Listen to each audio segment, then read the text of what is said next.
The picture has two people. One has a red shirt, one has a blue shirt, and the young person has on it what you said, talk to old people, they know cool stuff you don't. The other one on the older person says, talk to young people, they know cool stuff you don't. Welcome everyone. Before I start introducing my guest today, I wanted to let you know about a special announcement at the end of this podcast. Please stick around.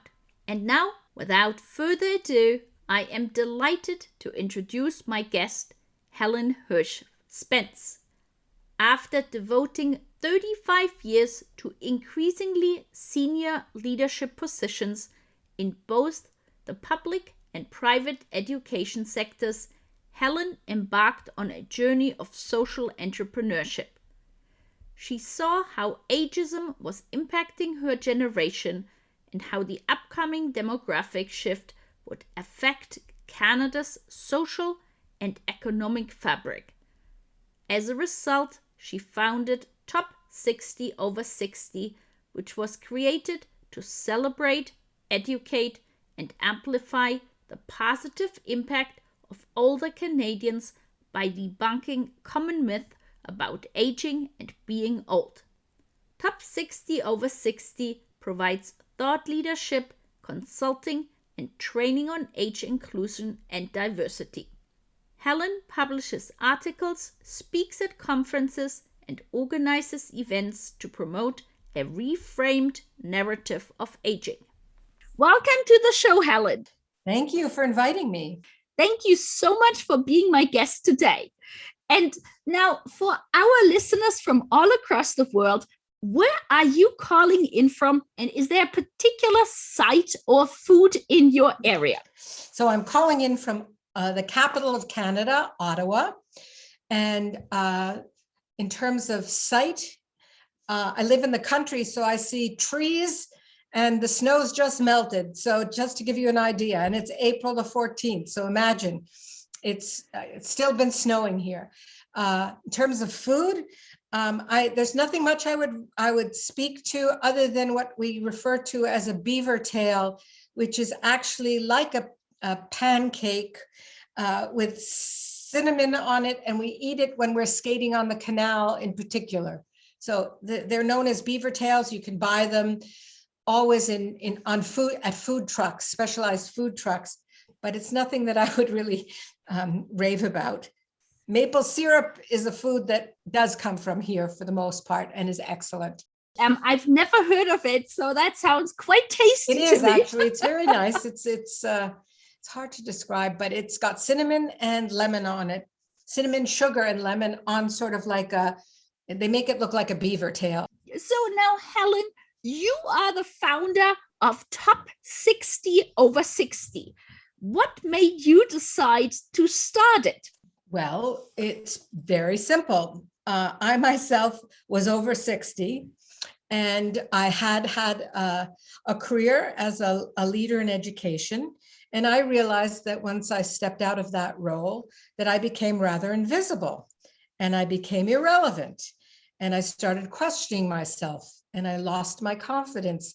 And I spoke with many other people, especially women who felt similarly. And I decided to start trying to figure out what's this all about, and realized that it had to do with ageism. So I was also at exactly the same time I was reading in the newspaper about competitions called Top 40 Under 40. And I thought, you know what? I'm going to try and start something where we bring attention to older adults as positive influences in lives of younger people and older people. And so I created Top 60 over 60 with the intention of really, running an event in a conference initially. But then I realized that there was actually more interest in running courses and conversations with individuals, coaching and group coaching about ageism. And so I developed a number of different programs that were for people my age in particular. And that was at the time in my 60s, in my mid 60s. And that was the genesis of Top 60 over 60. And since we've become sort of a niche consultancy about age diversity. I am now looking actively for some sponsorship to hold a top 60 over 60 because I think the time is right. And I really believe that the only way in which we will change beliefs about aging is by role modeling and demonstrating that there are many inspirational stories of individuals who are not exceptional leaders or anything, but just exceptional everyday people who have very active, productive, interesting lives, and they're older than 60. Because we have as a society, we are so youth-centric and we're so focused on young, and we have been for as long as I've been alive, that many people my age, so I'm in my early 70s now, sincerely believe that the only value one has is when we are young. And that's called internalized ageism or self-directed ageism. So we're very often, we think of ourselves as victims when in fact we've done it to ourselves, because we've believed a lot of the nonsense, such as you can't teach an old dog new tricks. Little expressions like that have a profound influence on everybody. And so, or something isn't appropriate for that person over there because she's 55 and she shouldn't be wearing such a short skirt or something like that. Well, her legs may be better than a 15-year-old, but that's irrelevant. She's not 15, and so she's condemned for that. And it's particularly hard on women as they get older. It seems that men who are aging with pot bellies and balding heads are still considered, I don't know, they still have the prestige that they may have had before, but for women, it's that much more challenging. But I don't focus only on women by any means, but I have to say that the people who attend our conferences and seminars and programs tend to be mostly women, because they're willing to talk about it and to move forward with changing their minds about what it means to age today. It's interesting. It definitely is interesting. And, as I'm sort of like, as you mentioned before, so I'm in my second or in my middle ages, right? I'm 52. Yeah. And so to me, it is really important to sort of understand and have that conversation across all the different generations. And you've already brought up, some of the myths that people have about age. Could you maybe share a few more? Sure. That especially in a workplace setting people might have? For sure. As I say, we're focusing when we work with businesses on promoting the mixed age workforce because for the following reasons. I'll talk particularly about older people because that's where there are lots of myths about older people. I'll talk about younger too, but there's a myth that as an older person, we can't learn as quickly, that we're in cognitive decline, when in fact the brain research has proven that isn't the case unless we're unwell, which isn't the case for most of us. That in fact, we have a different kind of intelligence. It's called crystallized intelligence, whereas young people have fluid intelligence, and that the brain actually stops growing at age 30. So as a 32-year-old, you're already over the hill if that's going to be your criteria for learning and so on. It's different types of intelligence. And as you get older, you've got the experience that you can add to the knowledge and the skills that you have. So it's again, another layer. And therefore, if you can combine those two intelligence together in a workforce, you've got a phenomenal opportunity to be productive. So what they have found with older generations back in the workforce or staying in the workforce, that it actually increases the retention of all employees, because there's a transfer of information and corporate knowledge. So it's like mentoring, informal or formal. The belief that older people get sick and take more sick leave or are going to be on long-term disability has been disproven in the research as well. In fact, older individuals take less sick leave than young people. So that again is role modeling for others.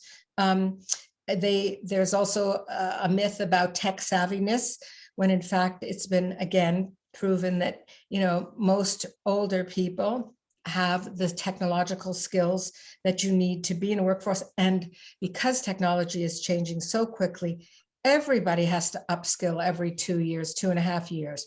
But the difference is that businesses and companies often don't invest in their older workers because they assume, wrongly for a greater part, that they are going to retire or that they can't learn. So they aren't being promoted, they aren't being encouraged, and they aren't being given the same opportunities oftentimes than younger people.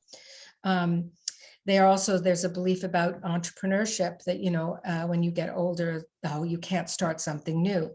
Well, there's really no expiry date on productivity and innovation. In fact, it's again, a myth that you aren't as creative and innovative as you get older. It's quite the contrary.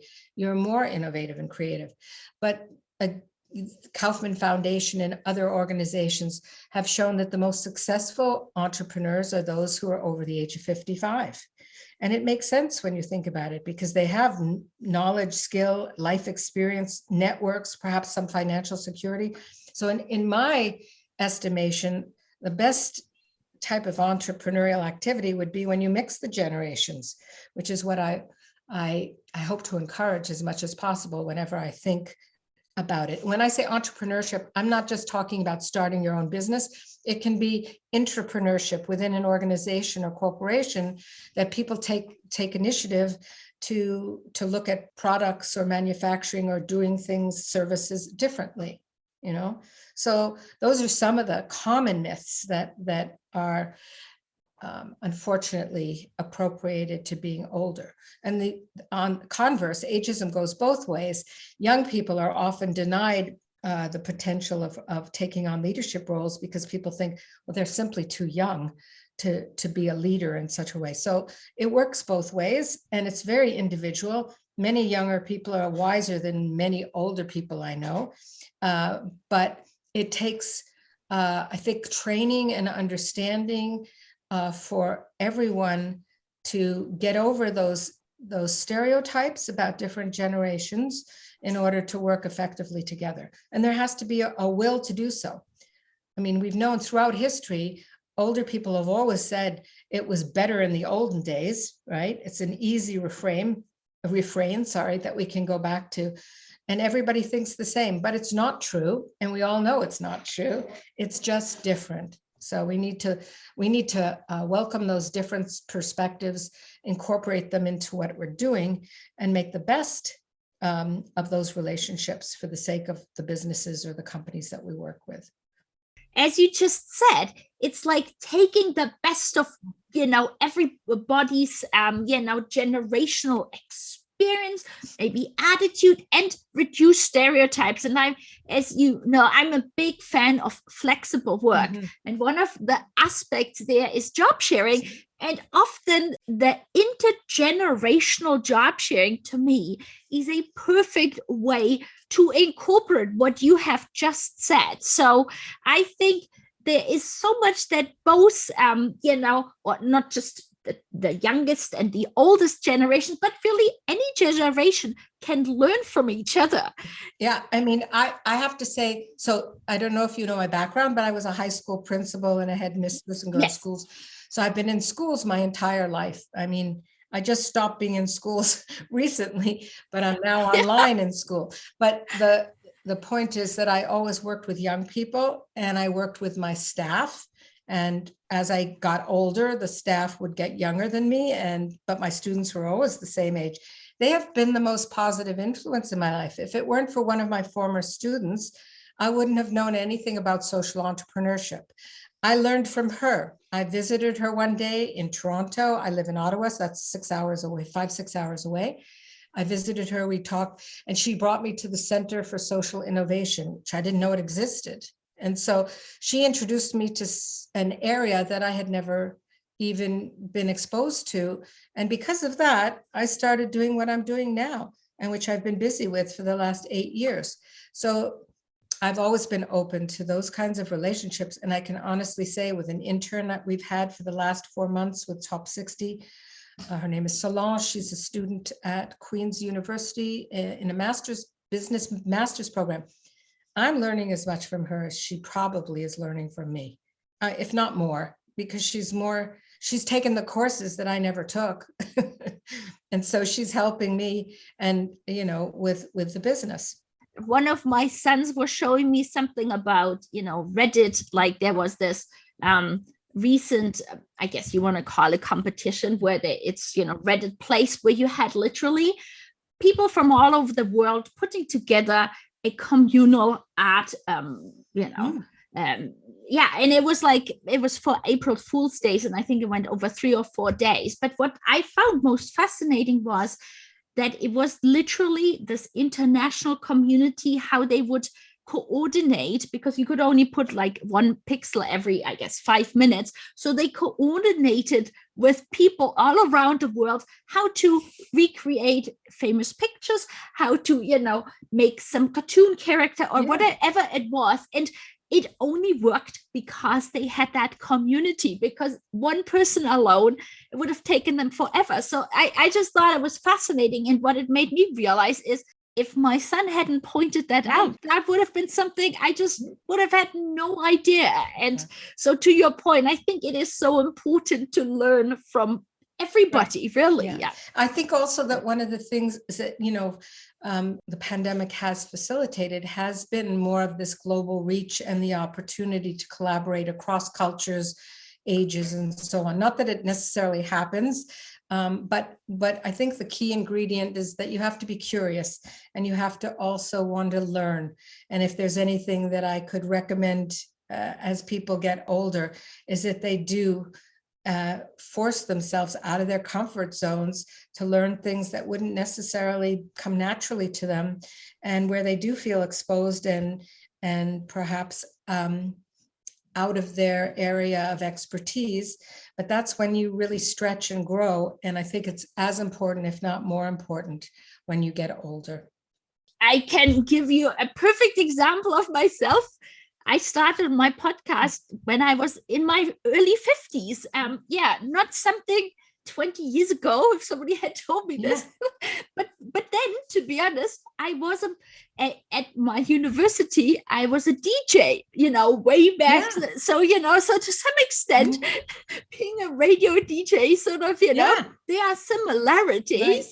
I just wouldn't have imagined that many decades from that point onwards, I would do this. So now, one of the posts I saw about you, it had this great slogan, talk to old people. They know cool stuff you don't.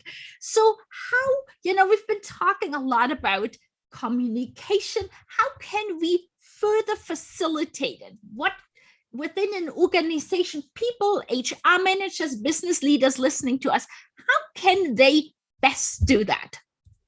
Well, first of all, I have to make an addition to your comment. Yes. The picture has 2 people.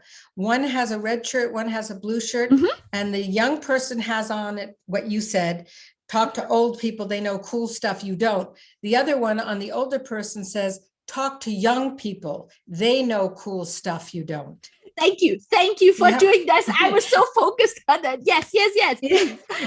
No, so the whole point is, that kind of, there are all sorts of ways, having been in schools, I know how challenging it can be because of privacy and because of protection and safety of children. You can't just let anybody into a classroom, or you can't just expose them. So you have to work, with the systems and whatnot if you want to work in the schools.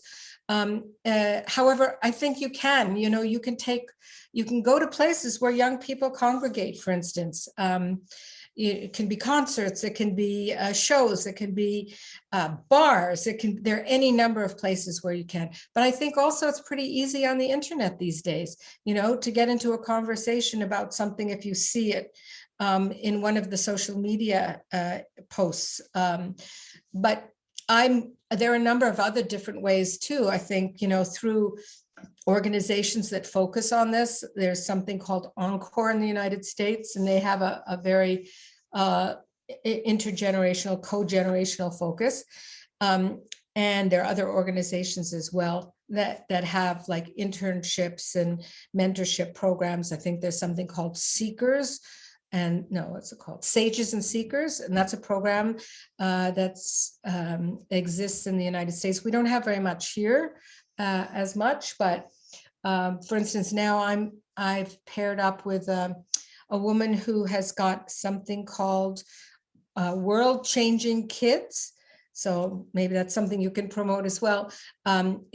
And she has what she calls an Upstanders Academy. Anyway, so she introduces social justice issues to children between the ages of 8 and 13. And these conversations also involve the children's parents very often. So it's been online. I think she does it in person as well when it was not COVID. And she and I are trying to do a couple of things together now too, where I could speak to some of the children and doing things in park. There's limitless ways in which I think we can engage. You just really have to make an effort. And I do think that young people also. So I started these intergenerational conversations on Top 60 Over 60, and they've been very successful. And what I hear from the young people is that they're often intimidated by older people, so they would never in another situation dare to join, but they've been invited to participate, so they feel welcome, and they're so happy because they got to network and meet people who they otherwise would never have known or met. So it has been these intergenerational conversations have been very, very significant to both the older people and the younger people. And I have from ages 16 to over 90 who participate. So it's been enriching for everyone. I mean, that sounds like such a wonderful way to get people to talk in a sort of maybe non-threatening, non-intimidating way. So if somebody is, say, 16 or 17, that may have a question of like, if you reflect to somebody who might be, say, 80 or 85, when you reflect back on your life, what are your, the most important things that, or what do you regret, or things like that, so that they can then reflect on it. And I also feel like, within an organization, that type of communication, maybe there could be some sponsorships for younger younger professionals to participate in your conversations as a form of mentorship and especially, to be honest, in some cases, maybe sometimes within an organization, younger professionals might feel uncomfortable asking, say, the big boss some question, but in a setting what you just described, that could be a perfect way that it could be added as a mentoring program for younger professionals. Yeah, well, I've always had mentoring programs.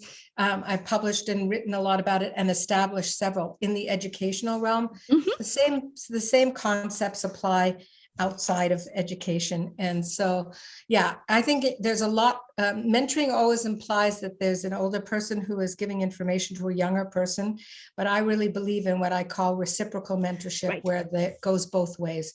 And those kinds of relationships can evolve informally or formally, depending on the business or the organization, or just, you get in touch. It doesn't have to be a very formalized approach, but I don't think that everybody is suited for being a mentor either. There are a lot of people who are too judgmental, or, they have to be open-minded, and they have to believe in certain tenets such as respect and flexibility and listening well. There are a number of things as individuals that I think lend themselves to being better listeners and helpers than others. So, but it doesn't, anybody can do it to a certain extent. And I certainly do advocate for it. And I'd love to find a sponsor that could, expand this program, but I'm doing everything, on more or less on my own. So I can only do so much at this point. And therefore, it is what it is.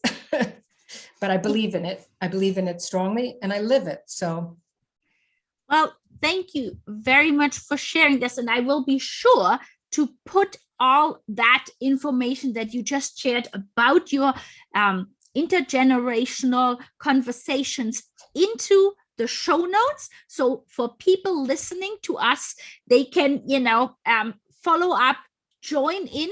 And if there is somebody listening who would be interested in sponsoring, to reach out to you. That'd be great. So right now, well, I'll give you the link as well when after the show. So, okay. Yes. Yeah. Yes. So, and now, one of the things which I find so interesting when we talk about younger generations, there is very much the need for purpose in their work. So I listened in my research for our conversation today to an interview about, that you gave. And I thought it was so interesting. You're talking about the importance of purpose for older generations. So could you share a bit more about it and how, across generations, there are many more similarities than one might think at first sight? So I think that's one of the places where I think there's a huge intersection between older generations, whether it's boomers, the silent generation, Gen X, and younger generations. The younger ones, like your son, has been raised with social justice issues at the forefront. They've lived through now a terrible situation with the pandemic. They're seeing a war in the Ukraine. They've probably seen their parents perhaps go through housing issues and all sorts of things. They've had a tougher life than I did growing up post Second World War. But what's clear to me is that we were the disruptors once upon a time in the 60s and 70s. And now in our 60s and 70s, what we want to do is leave a legacy of a better world for the children, for future generations, because we also know that we contributed enormously to the destruction of the environment in which we live, not purposefully by any means, but because we didn't know, and because capitalism reigned supreme. And I think that today, and there's evidence to show that as you get older, there are certain characteristics that are going to extend one's life, so to speak, if you have meaning and purpose in your life. And people are beginning to recognize that. So retirement is, in my opinion, a notion of the past. People may, so to speak, stop working in their primary career, but most people who are thoughtful and thinking and are, in some way intellectually curious or active, they want to do something else, whether it's volunteer or whether it's paid employment. And that usually has to do with something that's related to meaningful contribution or purpose. So they found that if people do have purpose, they tend to live something like 7.5 years longer. And that has to do with positive thinking as well as mindset, positive mindset about aging. There's lots that's been written about now. I think Becca Levy she just came out with a new book. Her research, I can't tell you the name of it right now, but it just came out. And it's all about what you think about growing older and how it impacts your life as you grow older, whether you're healthier, whether you live as long, and so on. But she has proven time and again how positive reflections about getting older are going to be useful. And so much of that has to do with purpose.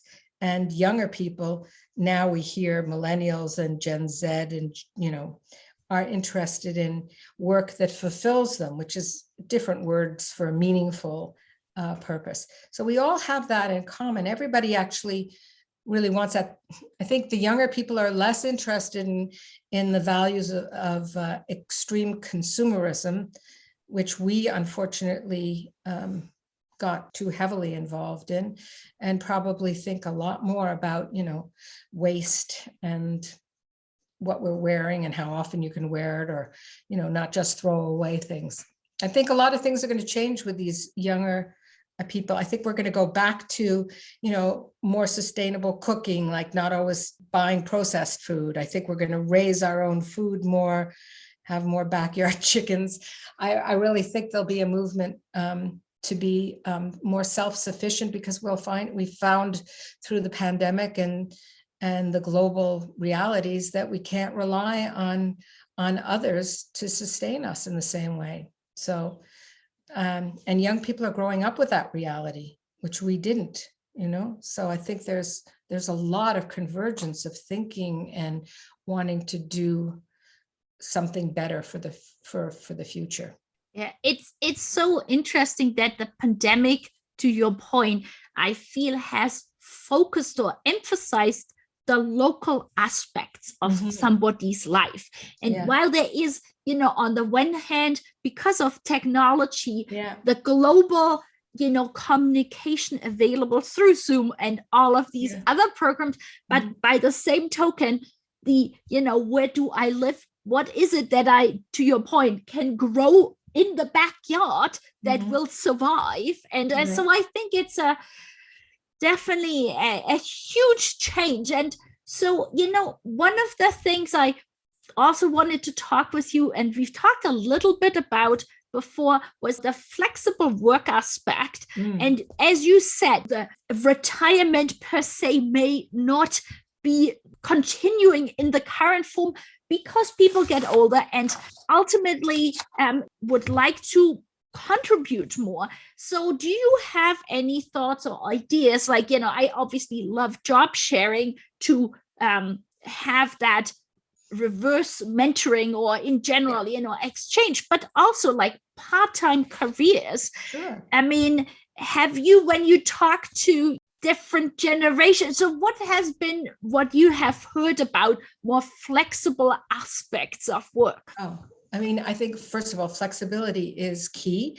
And I think now, because of the new situation with hybrid work environments and the possibility of remote, it's going to be a reality moving forward. So I think that will assist both older and younger people. The way I see it is, when I get older, I may want more flexibility to take care of my grandchildren. When I'm a young mother, I want to have the flexibility to take care of my children, perhaps, and my parents. It's the same across generations. It's maybe just for different reasons that people want flexibility to go to doctor's appointments, to do this, that, and the other thing. It makes sense. It's just that the working structures that we've always known have always fallen into sort of a 5-day work week, 40 hours. Here in this country, not necessarily in, as you know, in Germany, where you have automatically 6 weeks vacation, in the United States, you have 3. All of those things contribute to the well-being of the individuals if they have if they can manage flexibility. With regard to job sharing, I think it's an excellent choice for many people. As a principal in high school, I can tell you, when I had 2 teachers who were job sharing for a half day, I got double as much out of both of them, because they were always willing to work longer or more and converse with one another. It was a win-win situation for everybody. It depends, of course, on what the job is, whether it's half a week or half a day or whatever. But I mean, it's definitely, it should be more of an option, and people should perhaps think about it more seriously as an opportunity for people who have differing needs. I just think that it is going to be the future, this kind of flexibility. I mean, you hear about 4-day work weeks, but if I'm working with a company in Japan or Australia, I'm going to be up at 4 a.m, and maybe I'm going to need to sleep, at 3 p.m. So I think that all of these things are going to become a part of the new reality as we move forward. And the future of work has never been as diverse as it will be currently, or before the pandemic. Yeah. It doesn't make any sense, especially when we're aware of the greenhouse gases, for me to commute 2 hours to get to work, or back and forth 2 hours, use the gas, pollute the environment, when in fact we can meet. That's not to say, I think, for a moment, that Zoom replaces that personal interaction. On the contrary, I think it's really important to have meetings in person, but you can work that in. Just the hybrid model doesn't have to be only one way or the other. And you can put people together for meaningful engagements where you do team building and team cohesive exercises, which I think have always been very important. Yeah. I mean, to me, I feel we are literally at the beginning of some type of new revolution of work, simply because it's sort of, everything has changed. And while some executives might believe a lot of people would like to go back to the old, everybody coming back to work, or maybe 4 days a week, I think the reality is a lot of people will simply move to a new organization that provides much more flexibility, because they've learned for 2 years how effective and efficient they can be, at the same time having more of a work-life balance. Yeah, I just want to add one thing, though, Karen, that I think is really important. And that is one of the reasons why I would also advocate for rehiring and bringing in older people back into the workforce, is because for many people, the work environment is their only social environment as well. And it's so important to stay socially engaged as you age. It's more important than ever. Again, the studies prove that those people who have rich social, rich friendships and connections, in addition to family, and some people don't have family because their children or their parents are elsewhere. So the work life sometimes becomes a family in and of its own. And so that's another reason why people should also continue to work and get to know other people. But it's also important to do it, in person as well as hybrid model. I want to make sure that, we covered everything today that you would like to talk about. Is there anything that we might not have covered that you would share with our listeners? Well, if they're running businesses, I would suggest that they think about age diversity as one of the diversities that everybody has forgotten about. More than anything, everything that I'm doing is trying to address issues around ageism, which goes both directions, against older people as well as towards younger people. Ageism is probably, it's the only ism that continues to be socially acceptable. People don't understand how it impacts individuals, the impact on communities and Canadian economy, or any economy for that matter. Because when we work, we're busy, we're mentally active, we're socially engaged, we're making some money so that we're financially more independent, we are contributing taxes, and for all of those reasons, it's really important to not be ageist against older individuals. And the same thing goes for young, because they're the ones who really, are being hit with so many of today's realities, with high interest rates, student loans, unaffordable housing. So somehow we have to work together more effectively in order to diminish the impacts of ageism. The World Health Organization has identified ageism as a global pandemic. 1 out of 2 people is ageist against older people in the world. And it has such harmful effects that they wrote a massive report and they have campaigns against it. And yet nobody is paying us that much attention to ageism. So that's probably the only thing I would want to add, is like hire top 60 over 60 so that we can help you with some of these issues. That's what I'd like to say. Well, thank you so much. I'm so appreciative of you being a trailblazer, making sure that more organizations learn about the importance of having intergenerational communication, hiring people across all generations, and how that will benefit everybody. So thank you. You're and welcome. Now, how can people reach you, Helen? I have LinkedIn, I have company LinkedIn, I have Facebook and Twitter at the moment. And then I have my email and our website, of course, which is top60over60.com, all written out. And so I will be sure to put it into the show notes so people can reach out to you and learn more about all, the different ways you are helping organizations and bringing more people together so they can learn about it. Thank you very much, Karen, and let me know how I can help you as well. Thank you so much, Helen. You're welcome. I I really enjoyed the conversation with Helen. And as a summary, we spoke today about Helen's organization, Top 60 Over 60. She gave the background of how she started her organization. She shared many myths about age. She was telling us that everybody has to upskill nowadays every 2 years or so.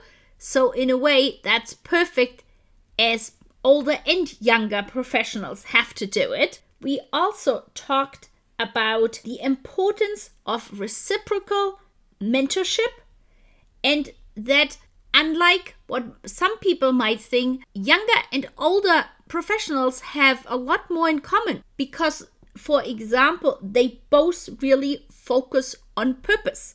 We spoke about the importance of flexibility, again, for all types of generations.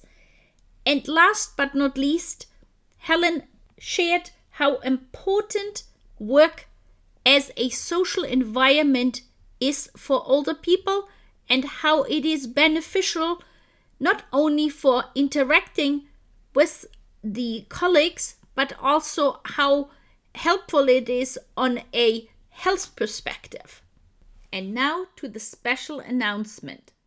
As this podcast has now reached more than 100 episodes, I wanted to ask you, my listeners, 2 questions. Why do you listen to the Job Sharing and Beyond podcast? What else would you like me to talk about? If you could spend 90 seconds to send me your quick response to Karen Tischler at emilyspath.ca, that would be truly appreciated. Thank you so much for joining me weekly and listening to the Job Sharing and Beyond show. Thank you so much for listening to the show. We hope you gained valuable insights and new ideas. To keep listening to future episodes, please head over to iTunes or your favorite player and subscribe and give it a rating. We would very much appreciate a review and for you to share it on social media, so more people can start innovating in how they offer employment. Until the next time, goodbye!